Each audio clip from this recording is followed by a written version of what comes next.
Insyaallah pada kesempatan kali ini kita akan membahas tentang al-ismul mu'rabu wal ismu al-mabniyu. Ya, isim mu'rab dan isim mabni. Baik. Sekarang kita akan membahas tentang isim mu'rab.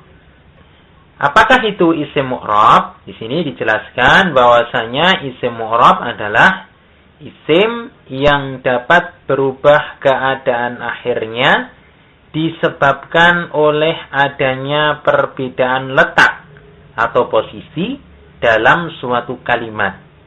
Jadi sekali lagi, suatu isim dia dikatakan sebagai isim mu'rab apabila dia mengalami perubahan keadaan akhirnya hanya gara-gara karena adanya perbedaan letak atau posisi dalam suatu kalimat.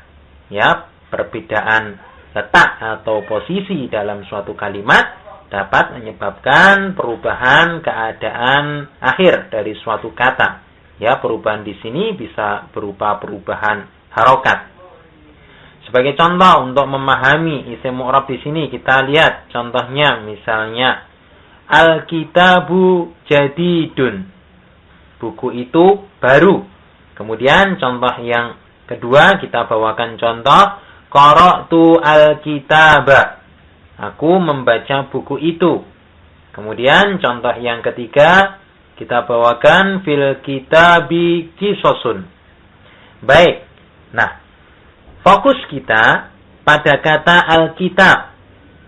Di sini kalau kita mau jeli, ternyata kata al-kitab pada kalimat yang pertama dia berharokat dhammah. Kemudian kata al-kitab pada kalimat yang kedua yaitu pada kalimat qara'tu al-kitaba dia berharokat fathah.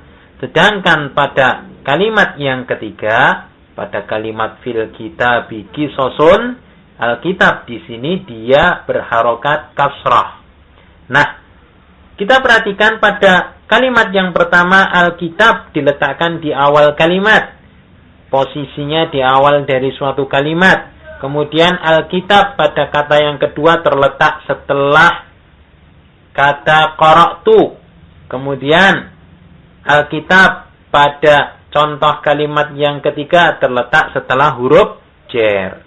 Nah, karena perbedaan letak ini, maka kata al-kitab dia mempunyai keadaan akhir yang berbeda-beda tergantung dari posisinya. Untuk yang pertama diharokati dengan dhammah, untuk harokat yang contoh yang kedua dengan harokat fathah, kemudian untuk contoh yang ketiga diharokati dengan kasrah. Nah, isim-isim yang dia bisa mengalami perubahan keadaan akhir seperti contoh di atas ini dinamakan isim mu'rab.